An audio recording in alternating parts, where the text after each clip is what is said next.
ஏல அங்கிட்ட மாப்பிள்ளையெல்லாம் நான் தான் அவங்க நெல்லைவேலி பேசுகிறேன். இன்றைக்கி இந்த பதிவு யாருக்குன்னா, இந்த ஒருத்தன் ஏலியன் அப்படின்னு சொல்லி ஒருத்தன் சொல்லுவாங்களா, இந்த ஈமோ டேட்டோன்னு ஒரு கடை வச்சுருக்கான் பாருங்களேன், அவனுக்கு தான்.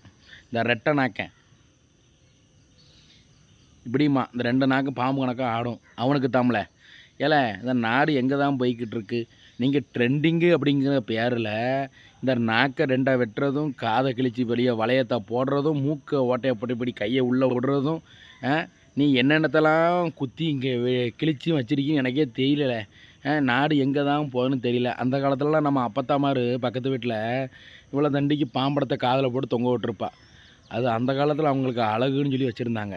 பாம்படமாவது அந்த காலத்து ஸ்டைலில் சரி, நீங்கள் அதை விட்டு இவ்வளோ பெரிய வளையத்தையும் போட்டுக்கிட்டு இவ்வளோ தண்டிக்கு மூஞ்சி வீங்க வைக்கிறது, இங்கே வீங்க வைக்கிறது, மூஞ்சி பூரா பச்சையை குத்தி மூஞ்சை பார்க்க சகிக்காத கன்றாவி மூஞ்சியா.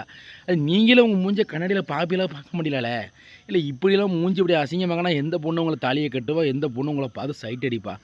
இல்லை இங்கே இருக்க நம்ம ஆண்கள் புறமே நம்மலாம் அழகுப்படுத்துறதுக்காக ஒவ்வொருத்தரும் மேக்கப் பண்ணதுக்கும் ப்ரைடல் பண்ணுறதும் ப்ளீச்சிங் பண்ணுறதும் அவ்வளோ அழகுப்படுத்திக்கிட்டு இருக்கா மூஞ்சை.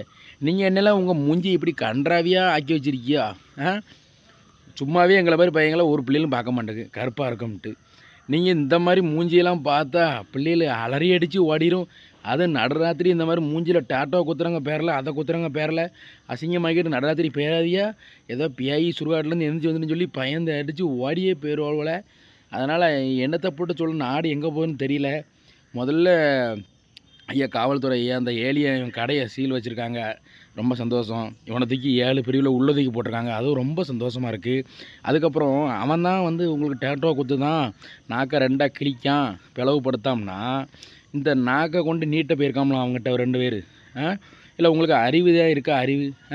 நாக்கை போய் கிழிச்சிக்கிட்டு எதுக்குள்ள இந்த தேவையில்லாத வலியும் இதுவும் ஆக்கிக்கிட்டு அசிங்கமாக ஆக்கிக்கிட்டு இப்போ கடைசியில் போச்சா அவன் உள்ளே போயிட்டானா ஐயா காவல்துறை ஐயா இந்த நாக்கை வெட்ட போனானுல்ல அவனையும் சேர்த்து உள்ளே பிடிச்சி 10 பிரிவில் உள்ளதுக்கு போடுங்க.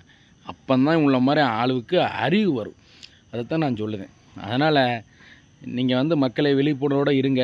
ட்ரெண்டிங்னு சொல்லி பேசுன்னு சொல்லி நம்ம நாடு எங்கேயோ போய்கிட்டு இருக்கு ஐயா. வெளிநாட்டுக்காரே இங்கே உள்ள நம்ம பழைய சோத்தை அங்கே டப்பாவில் அடைச்சி சாப்பிட்டுக்கிட்டு இருக்கான், சத்தான உணவுன்னு சொல்லி. சரியா? அதனால் வந்து இயற்கை என்றைக்கும் மாற்றாதீங்க. அதாவது விபரீதமான செயலை என்றைக்கு இறங்காதீங்க. குடும்பம் குட்டியை பாருங்கள். ட்ரெண்டிங்னு ஒரு அளவு தான் இருக்கு. இப்படி ட்ரெண்டிங்கு போட்டுக்கிட்டு இப்படி அலைஞ்சிங்கன்னா இவன் தான் இப்படி ஆம்பளையால் பச்சை கூதான்னு பார்த்தா ஒரு தங்கச்சி ஒரு பொம்பளை பிள்ளை வெளிநாட்டில் அதை அதுக்கு மேலே கருங்கருன்னு பேய் மாதிரி பச்சையை குத்தி வச்சுட்டு அதை அதுக்கு மேலே ஒட்டையை போட்டு வச்சுட்டு மூக்கில் காதில் கழுத்தில் போட்டுக்கிட்டு அலையுதில்ல. என்னத்தை போட்டு சொல்ல தெரியல. நாடு எங்கேயோ போகுது. இதெல்லாம் அந்த ஆண்டவர் தான் பார்க்கணும். இல்லை என்றைக்கு சுனாமியும் பூகம்பத்தையும் நெருப்பையும் ஒன்று கக்கி எல்லாத்தையும் அழித்து பூமிக்குள்ளே புதைக்க போகிறாரு எனக்கு தெரியலை. கொடுமையாக இருக்குது நண்பர்களே.